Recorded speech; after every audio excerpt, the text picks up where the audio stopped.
My goal here was to kind of give you an overview of the way music works when you're a director or an editor and you're not actually the composer. And it's important to understand that because you're going to run into challenges and there's several mistakes, drastic mistakes you can make when you're new at it. We all know about the importance of music and telling your story. Music plays a crucial role in helping to tell your story, and it can save a terrible scene or it can enhance a really amazing scene. Music can add comedy, tension, excitement, emotion. Many, many times I've been called upon to use it to fix a troubled scene, which you editors are going to be called upon to do that time and time again, especially if you wind up in any kind of reality TV. In that world, the editor is almost the composer, really, because most of the reality shows use library music. So directors and editors have to understand how to use this music effectively so that you don't make,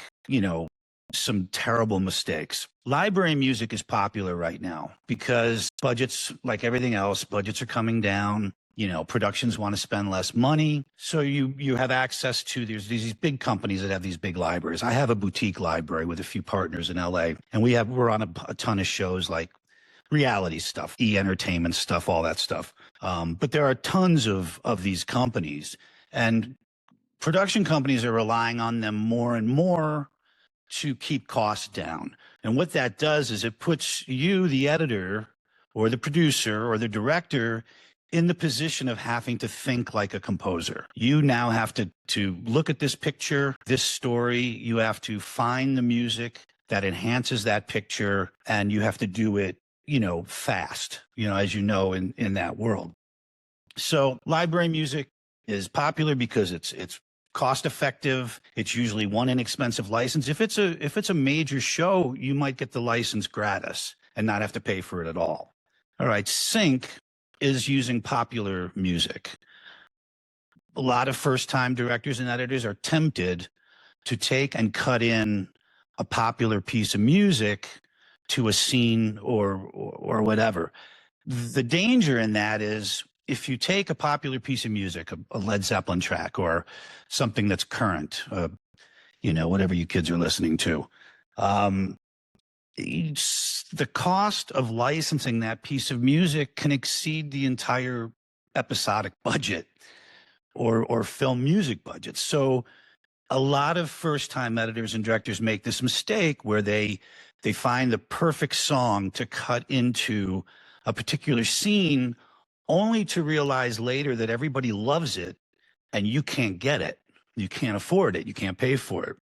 So at that point, you've painted yourself into a corner because the producer has heard this, the director's heard it, everyone's excited about it, but you can't use it. So what do you do in those situations? For years and years, my company was called upon to replace music that was put in that way. Now, it's tricky because as a composer, you're not going to want to rip off somebody's piece of music. You're going to get in trouble. I mean, with music revenue from sales being down and things like that, what publishing companies are doing now is being very aggressive about the legalities of music in film and TV. So you can't chance putting in a copyrighted piece of music that you don't have the rights to use, even if it's a small production, because they have all these algorithms out there now, like what's the one that's on everybody's iPhone? What's it called again? But you know what I'm talking about, where you just can play a piece of music and it identifies it. Well, the publishing companies have these algorithms that scan all these TV shows, movies, all these things, everything from festival films and others, to identify pieces of copyrighted music. So you just can't get away with it. And I'll tell you a really quick story about how I was sued for $1.2 million for plagiarizing myself. I had written a piece of music and it was sold to Universal Music Publishing. And through my own shitty accounting and file management, I also put that same piece of music in my own catalog.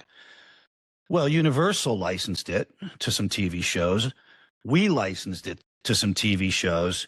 and the algorithm caught it, and they sued me for $100,000 per use. Now we're talking about like a a little reality show.